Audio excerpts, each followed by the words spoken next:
ថ្ងៃនេះចង់បង្ហាញពុកម៉ែបងប្អូនមកឃើញទីតាំងមួយកន្លែងដែលគេហៅថារមណីយដ្ឋាននគរជុំភ្នំព្រឹកដែលមានទីតាំងនៅស្រុកភ្នំព្រឹកនៃខេត្តបាត់ដំបងហើយទីតាំងនេះគឺជាផ្លូវភ្នំលើភ្នំគេឡើងចុះហ្នឹងហើយយើងចង់បង្ហាញពុកម៉ែបងប្អូនឲ្យស្គាល់ទីតាំងរមណីយដ្ឋានមួយកន្លែងដែលមានម្ហូបឆ្ងាញ់ក៏ដូចជារមណីយដ្ឋានសម្រាប់ពុកម៉ែបងប្អូនមកលេងកម្សាន្តផងដែរជាពិសេសពុកម៉ែបងប្អូនដែលនិយមបើកម៉ូតូបើកឡានឆ្លងកាត់តាមផ្លូវនេះកុំភ្លេចចូលមកលេងនៅរមណីយដ្ឋាននគរជុំភ្នំព្រឹកផងដែរហ្នឹងហើយបងប្អូនបន្តិចទៀតនេះយើងនឹងនាំបងប្អូនឲ្យជួបជាមួយនឹងបងស្រីដែលជាម្ចាស់ហាងក៏ដូចជាគាត់បានបង្ហាញអំពីមុខម្ហូបឬក៏សេវាកម្មនៅទីនេះជាពិសេសរមណីយដ្ឋានដែលមានកន្លែងកំសាន្តលេងផងដែរទីតាំងមួយកន្លែងនេះគឺស្ថិតនៅជិតភ្នំព្រឹកគេហៅថាភ្នំព្រឹកតែម្ដងបងប្អូនដែលនិយមមកលេងស្រុកកំរៀលគឺស្គាល់ភ្នំព្រឹកហ្នឹងហើយថៃមានខាងឆ្វេងដៃបងប្អូនមកពីខាងឡែមមកគឺខាងស្ដាំដៃជាប់នឹងភ្នំតែម្ដងហើយបន្តិចទៀតនេះនឹងជួបជាមួយនឹងបងស្រីជាម្ចាស់ហាងផ្ទាល់តែម្ដងអរគុណហើយយើងស្រួលចំណាំទីតាំងនេះគឺបើយើងមកពីខាងឡែមខាងកំរៀងខាងប៉ៃលិនគឺយើងនឹងមកពីខាងនេះគឺខាងស្ដាំដៃហើយបើយើងមកពីខាងប្រទីបញ្ជ័យឬខាងស្រុកម៉ាឡៃគឺខាងឆ្វេងដៃគឺនៅជាប់នឹងភ្នំព្រឹកតែម្ដងហ្នឹងហើយទីតាំងមួយកន្លែងនេះខ្ញុំបានបញ្ជាក់បាញ់នេះគឺមានម្ហូបឆ្ងាញ់ដែលបងប្អូនដែលចេះអ្នកបងប្អូនដែលនិយមដើរលេងកម្សាន្តនៅទីនេះគឺគាត់តែងចូលម្ហូបអាហារនៅទីតែម្ដងហើយគឺសម្បូរមុខម្ហូបណាគឺចុងភៅដែលធ្វើម្ហូបឆ្ងាញ់ហើយជាពិសេសគឺមានកន្លែងកំសាន្តរមណីយដ្ឋានសម្រាប់បងប្អូនកុមារឬក៏យុវជនយុវនារីគាត់មកលេងទីនេះតែម្ដងអរគុណបន្តិចទៀតជួបជាមួយនឹងម្ចាស់ហាងជាមួយនឹងខ្ញុំបាទខ្លាតូចទាំងអស់បាទជំរាបសួរបងស្រីម្ចាស់ហាងនគរជុំភ្នំព្រឹកហ្នឹងហើយបងស្រីខ្ញុំចង់ដឹងថាទីតាំងនេះគឺមានទីតាំងស្ថិតនៅណាដែរបងទឹកដីនេះគេហៅភូមិភ្នំព្រឹកឃុំភ្នំព្រឹកខេត្តបាត់ដំបងចាស្រុកភ្នំព្រឹកដែរអូនចាព្រោះនៅលើភ្នំព្រឹកតែម្ដងចាអត់ខ្ញុំឃើញពុកម៉ែបងប្អូនដែលយំជិះឡានឆ្លងកាត់ទីនេះតែងតែចូលម្ហូបនៅទីនេះតែម្ដងតើនៅទីនេះគឺមានបម្រើសេវាកម្មអ្វីខ្លះទៅជាអ្វីខ្លះបងមកជួយរៀបរាប់បានទេនៅកន្លែងនេះយើងមានប្រភេទជាម្ហូបកំងចាអាហារសម្រន់ក៏មានដែរមាន burger សាំងវិចនំប៉័ងប៉ាតេហ្នឹងអូនចាភេទជ្ជៈមានកាហ្វេភេទជ្ជៈផ្សេងច្រើនមកទៀតអូនចាបាទហើយបើកពីម៉ោងប្រហែលដល់ម៉ោងប្រហែលដែរបង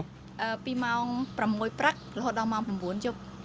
ចាហើយបន្តិចទៀតហ្នឹងយើងមានរៀបចំជាផាប់ពេលយប់ទៀតចាបាទចុះបងនេះអីគេដែរបងនេះក៏ប្រភេទនេះគេហៅថាជាប្រភេទត្បូងរ៉ែធម្មជាតិគេហៅវត្ថុមង្គលស្រូបលុយបាទចា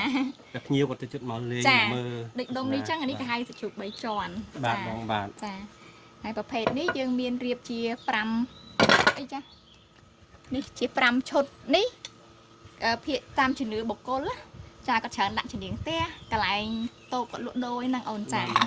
អរគុណបងស្រីសម្រាប់ពលមានបន្ថែមគាត់បញ្ជាក់ទីតាំងហើយទីតាំងកន្លែងនេះគឺមានទីតាំងស្ថិតនៅភូមិភ្នំព្រឹកឃុំភ្នំព្រឹកស្រុកភ្នំព្រឹកនៃខេត្តបាត់ដំបងបើយើងជិះមកពីផ្លូវម៉ាឡៃមកគឺខាងឆ្វេងដៃបើយើងជិះមកពីខាងកំរៀងមកគឺខាងស្ដាំដៃជាប់នឹងទួលនៅកំពូលភ្នំតែម្ដងនេះបងស្រីនេះនឹងហើយទីផ្លូវជាតិលេខ59ហើយទីតាំងនេះគាត់បញ្ជាក់គឺបើកពីម៉ោង6ព្រឹករហូតដល់ម៉ោង9យប់ហ្នឹងហើយមានបម្រើសេវាកម្មដូចជាម្ហូបអាហារម្ហូបពេលព្រឹកម្ហូបពេលថ្ងៃម្ហូបពេលល្ងាចផងដែរបន្តិចទៀតយើងជួបបងប្អូននឹងណែនាំអំពីកន្លែងកំសាន្តដូចកន្លែងផាប់កាហ្វេផងដែរអរគុណហ្នឹងហើយឥឡូវនេះយើងមកជួបបងអូនប្រុសម្ដងអូនប្រុសមិញជាកូនរបស់បងស្រីមិញណាអូខេហ្នឹងហើយមកជួបបងអូនប្រុសម្ដងហើយបងអូនប្រុសនឹងណែនាំអំពីសេវាកម្មនៅកន្លែងរបស់គាត់ដូចជារមណីយដ្ឋានរបស់គាត់ហើយដូចជាហាងផ្សេងយើងជួបសម្ភាសជាមួយបងអូនតតែម្ដងញៀបសួរបងបាទអូនចាំនេះពីម៉ានហ្នឹងខ្ញុំ20បងហើយនៅរៀនបងនៅរៀនចុះបងអូនអាចរៀបរាប់ពីសេវាកម្មក៏ដូចជារមណីយដ្ឋានកន្លែងបងអូនបានទេបាទបងដោយខាងមុខយើងមានអាហារដ្ឋានមានលក់កាហ្វេមានអីចឹងទៅហើយសម្រាប់ខាងនេះក៏យើងមានកន្លែងអង្គុយច្រើនដែរបងហើយបើយើងចង់ចូលទៅខាងក្នុងសម្រាប់មនុស្សធំគេគិតសម្បត្តិ1-4000និងកូនក្មេង2000ដោយខាងក្រោយយើងមានកន្លែងដើរលេងជាច្រើនអាចឃើញក្នុងរូបយើងមានជាកន្លែងសួនផ្កាមានទឹកធ្លាក់មានកន្លែងបោះតង់ក៏មានហើយកន្លែងថតរូបជាច្រើនខ្លាំងមែនតើហើយមានទាំងចដើឡើងទៅខាងសួនផ្កាគឺស្អាតខ្លាំងមែនតើអញ្ចឹងបងអាចមើលបាននៅខាងក្នុងបងឥឡូវខ្ញុំនាំបងទៅមើលខាងក្នុងហ្មងបងបាទហើយជាទូទៅនេះគេអត់មានលើកថ្ងៃណាមកលេងអញ្ចឹងគឺមកលេងរាល់ថ្ងៃហ្មងបាទនិយាយទៅនៅកន្លែងនេះភាគច្រើនពេលល្ងាចតិចភ្ញៀវមកលេងច្រើនមកអង្គុយលេងគាត់មកឈៀលលេងអញ្ចឹងណាបងបាទសិស្សសាលាបាទមានចម្រោះបងចម្រោះច្រើនដែរបាទ ហើយថ្ងៃបុណ្យទានក៏សបោច្រើនដែរបងថ្ងៃបុណ្យទានច្រើនយកហ្មង តែមិញបងបានបញ្ជាក់ថាសបុតចូលលេងហើយនោះម្នាក់ប្រហែល សម្រាប់មនុស្សធំ4000រៀលជាមួយកូនក្មេង2000រៀលបងបាទគឺយើងមាន free កញ្ចោះ free ចំណតឡាន free កន្លែងថតរូបគឺ free ទាំងអស់គ្រាន់តែទិញសបត់ចូលមកគឺយើងបាន free ទាំងអស់តែម្ដងបាទ បងប្អូនស្អាតមែនតើគុំនៃឋាននេះគឺគាត់ធ្វើមកគឺមានការតាក់ទាញពីទេសចរតែម្ដងជាពិសេសពុកម៉ែបងប្អូនដែលមានកូនចៅអីហ្នឹងដែលសារជីឆ្លងកាត់នៅក្នុងទឹកនេះចង់មកហូបអាហារពិសាអាហារដល់ជួយឆ្ងាញ់នៅទីនេះយើងមានហើយក៏យើងមានកន្លែងលេងសម្រាប់កុមារផងដែរហើយបងប្អូនអាចមកទីនេះកុំរំលងអសោះគឺកន្លែងសប្បាយមែនតើ បាទសម្រាប់កន្លែងនេះគឺយើងអាចបើកឡានឡើងទៅដល់លើកញ្ចុះខាងលើហ្មងបងព្រោះខាងលើនោះក៏យើងមានកញ្ចុះសម្រាប់អង្គុយលេងដែរបាទយើងអង្គុយចិត្តសួនផ្កាមកខាងលើហ្នឹងឡើងដល់លើតែម្ដងហ្មងបាទត្រឹមតែ100ម៉ែត្រទេបងយើងឡើងទៅដល់តែម្ដងបាទបើឡើងភ្នំបាទនេះផ្លូវឡើងទៅលើភ្នំផ្កាជាមួយទឹកធ្លាក់ហ្មងទៅខាងលើ100ម៉ែត្របាទទឹកធ្លាក់យើងមានផ្លូវទៅមួយទៀតដែរបា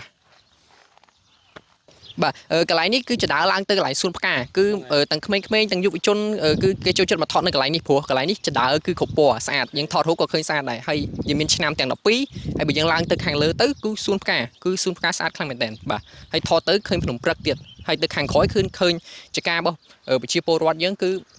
ប្លែកភ្នែកសម្រាប់អ្នកដែលនៅខាងទីក្រុងអញ្ចឹងណាបងបាទ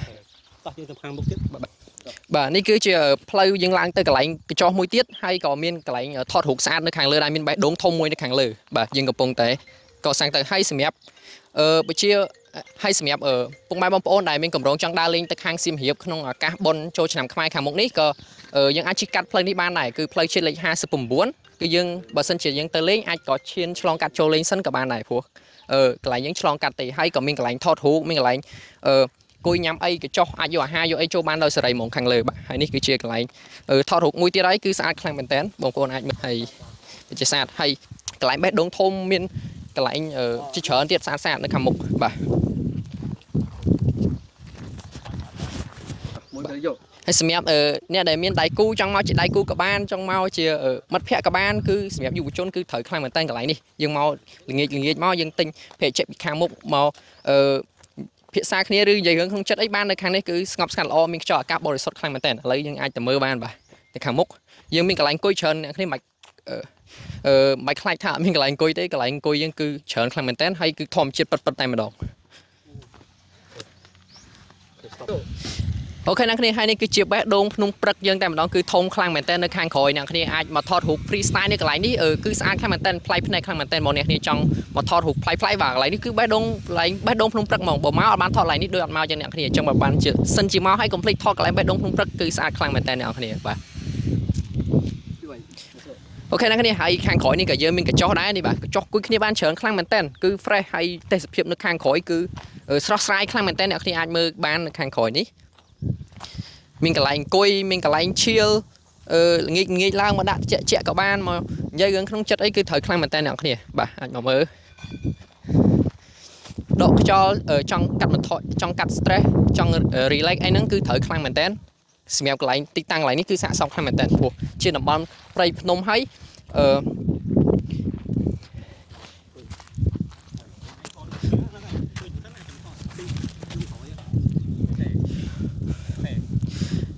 អូខេអ្នកគ្នាហើយកន្លែងនេះបើសិនជាយើងបានដាក់ជាក់និយាយរឿងក្នុងចិត្តមួយពូម៉ាក់គឺត្រូវខ្លាំងមែនតើដោយសារតែទេសភាពក៏ស្អាតហើយខ្យល់អាកាសក៏បរិសុទ្ធហើយពិតជា fresh ខ្លាំងមែនតើអ្នកគ្នាបាទអាចមើលបានខាងក្រោយយើងមកដកខ្យល់ដកអីចឹងទៅបាទអូខេ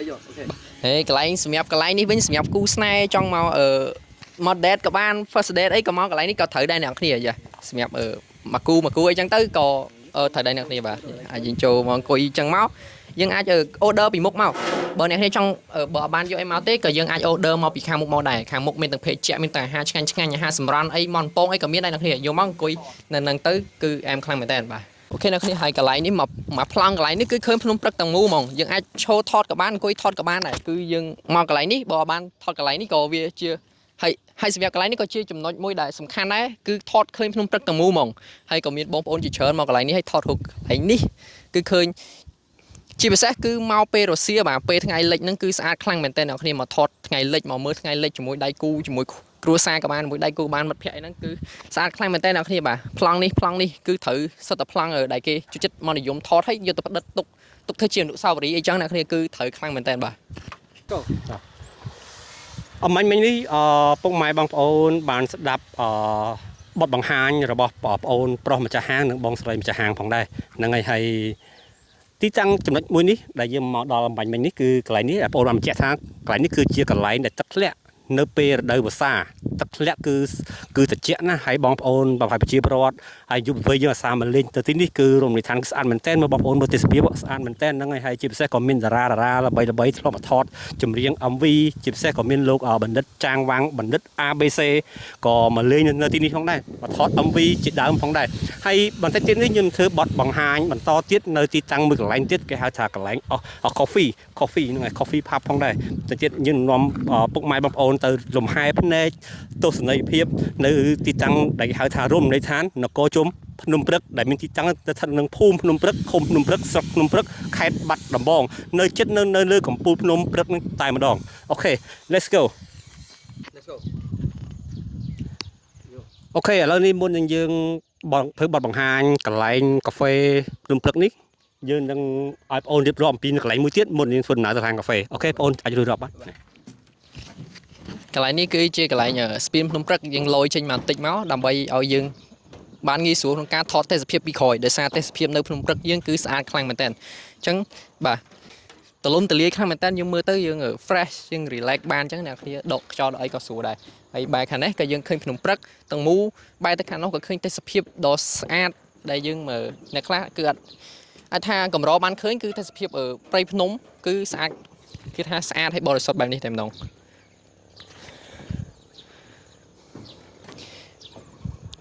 ស្ពានភ្នំព្រឹកបាទកន្លែងនេះយើងឃើញស្ពានភ្នំព្រឹកឃើញប្រជាពលរដ្ឋយើងជិះទៅជិះមកបាទស្អាតខ្លាំងមែនតើបាទ តោះឥឡូវនេះយើងទៅបង្ហាញទីតាំងកន្លែងទៀតហើយទីតាំងចុងក្រោយគឺខាងកាហ្វេភ្នំព្រឹកបាទប្រចាំតែម្ដង Let's go បាទឥឡូវខ្ញុំនាំបងមកមើលកន្លែងនេះគេហៅថាឋានសួគ៌ភ្នំព្រឹកឋានសួគ៌ភ្នំព្រឹកនេះគឺមានកន្លែងអង្គុយបាទរបៀបជាអង្គុយផ្ទាល់ក៏មានរបៀបអង្គុយតុឈើក៏ធម្មជាតិក៏មានដែរហើយក៏យើងអាចថតរូបបានដែរនៅកន្លែងនេះហើយសម្រាប់ពេលល្ងាចក៏យើងមានជាផាប់ជាអីដែរបាទសម្រាប់ពេលល្ងាចគឺឲ្យថតរូបអីក៏យើងក៏អាចថតរូបនៅកន្លែងនេះបានដែរបាទខាងលើនេះក៏ជាហាងកាហ្វេមួយទៀតដែរដែលយើងត្រៀមបើកនៅពេលខាងមុខនេះបាទកន្លែងនេះរបៀបធម្មជាតិហ៎បងបាទមានផ្កាមានដើមឈើមានទឹកបាទអូខេហើយនេះបងប្អូនអាចបញ្ជាក់បានទេថាលេខទូរស័ព្ទរបស់បងប្អូនធ្វើការកំងមហូបឬក៏មកកក់កន្លែងមកអង្គុយបើញ៉ាំអាហារទីតាក់គ្រួសារអញ្ចឹងណាបាទសម្រាប់បងប្អូនភ្ញៀវទេសចរដែលអត់ទាន់បានមកសាកល្បងនៅកន្លែងនេះបើសិនជាមានតម្រូវការអាចធ្វើការទំនាក់ទំនងឬក៏ខលកក់តាមលេខទូរស័ព្ទ031 602 73ដើមនិងលេខ3ហើយមួយខ្សែទៀតគឺ061 53 6789បាទអរគុណបាទហើយយើងក៏មានជាប្រភេទពួកត្បូងអនុស្សាវរីយ៍ទាំងមាសស្រួយត្បូងកែវពួកនេះយើងអាចជាវយកធ្វើជាអនុស្សាវរីយ៍ដាក់តាំងលម្អកន្លែងតុធ្វើការឬក៏ដាក់កន្លែងកង់ម៉ាជានឹងផ្ទះអីក៏បានដូចគ្នាបាទអ្នកគ្នានាំសក្តីសុខសំណាងល្អដល់ដាក់ក្នុងផ្ទះអីចឹងទៅតាមជំនឿហើយបាទខាងនេះក៏យើងមានដែរគឺមានច្រើនប្រភេទខ្លាំងមែនតើបើសិនជាពុកម៉ែបងប្អូនមកអាចស្រឡាញ់ពេញចិត្តមកណាអាចជាវបានបាទគឺស្អាតខ្លាំងមែនតើសម្រាប់កន្លែងនេះ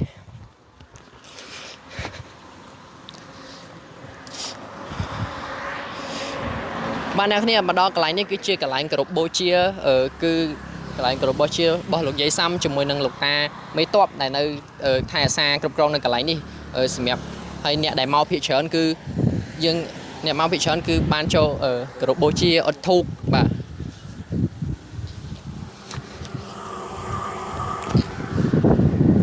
យើងបើសិនជាយើងមកជាអុតធូបសុំសេចក្តីសុខតាមផ្លូវទៅណាមកណាបើសិនជាយើងមកយើងអាចបួងសួងសុំសេចក្តីសុខធ្វើដំណើរដោយសុខសុវត្ថិភាពទៅណាទាំងមកអញ្ចឹងទៅព្រោះកន្លែងនេះគឺជាអាចថាជាកន្លែងដែលពូកែស័ក្តិសិទ្ធិមួយដែរបាទដោយសារតែជាកន្លែងតំបន់ព្រៃភ្នំអញ្ចឹងបាទ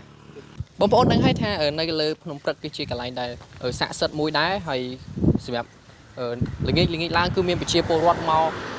ដើរលេងកម្សាន្តច្រើនមែនតើមិនថាថ្ងៃសៅរ៍ថ្ងៃអាទិត្យឬក៏ថ្ងៃច័ន្ទថ្ងៃអង្គារទេគឺមានបងប្អូនប្រជាពលរដ្ឋមិនថាក្មេងចាស់ប្រុសស្រីគឺមកហែហោមមកកម្សាន្តមកលេងនៅកន្លែងនេះជាច្រើននៅខាងស្ពានភ្នំព្រឹកនេះក៏ច្រើនហើយយើងចូលទៅខាងក្នុងក៏ច្រើនដែរអ្នកនរគ្នាបាទ បាទអរគុណហើយនឹងការធ្វើបទបង្ហាញរបស់បងប្អូនផងដែរតើបងប្អូនមានពាក្យពេចន៍អ្វីជាចុងក្រោយដើម្បីជូនពរពុកម៉ែបងប្អូនដែលមកហូបអាហារនៅកន្លែងបងប្អូនដែរ បាទជាចុងក្រោយសូមអរគុណពុកម៉ែបងប្អូនដែលតែងតែមកជួយគ្រប់គ្រងដែលមកកំសាន្តនៅកន្លែងទឹកដីស្រុកភ្នំព្រឹកនេះជូនពរឲ្យពុកម៉ែបងប្អូនជួបតែសេចក្តីសុខទៅណាមកណាជួបតែ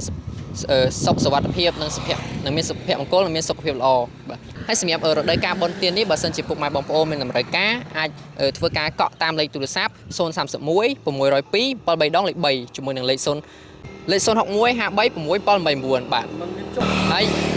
នៅមានការ discount ពិសេសជាច្រើនទៀតសម្រាប់ពុកម៉ែបងប្អូនបាទ បាទអរគុណបងប្អូនហ្នឹងហើយអរគុណជំរាបលាបងប្អូនហ្នឹងហើយអរគុណហើយសម្រាប់ការធ្វើបទបង្ហាញនេះយើងក៏បញ្ចប់តែប៉ុណ្្នេះហើយពុកម៉ែបងប្អូនដែលជិះឆ្លងកាត់តាមភ្នំទឹកនេះកុំភ្លេចចូលមកពិសាអាហារមកសាក់ភ្លុះរសជាតិដ៏សែនឆ្ងាញ់នៅរមណីយដ្ឋាននគរជុំភ្នំព្រឹកដែលមានកន្លែងកម្សាន្តនានាសម្រាប់បងប្អូនកុមារនិងយុវវ័យផងដែរទីតាំងគឺបើយើងមកពីខាងឡែមកដល់កំពូលភ្នំស្ដាំដៃបើយើងមកពីខាងម៉ាឡៃមកខាងឆ្វេងដៃហើយបងប្អូនបានជម្រាបហើយគឺលេខទូរស័ព្ទដែលមានដាក់ជូននៅខាងលើទូរស័ព្ទខាងលើនៃការផ្សាយផងដែរសូមអរគុណខ្ញុំបាទខ្លាតូចនាំជូនពុកម៉ែនៅរមណីយដ្ឋាននគរជុំភ្នំព្រឹកពេលនេះសូមបញ្ចប់តែប៉ុណ្្នេះសូមអរគុណនិងសូមជម្រាបលា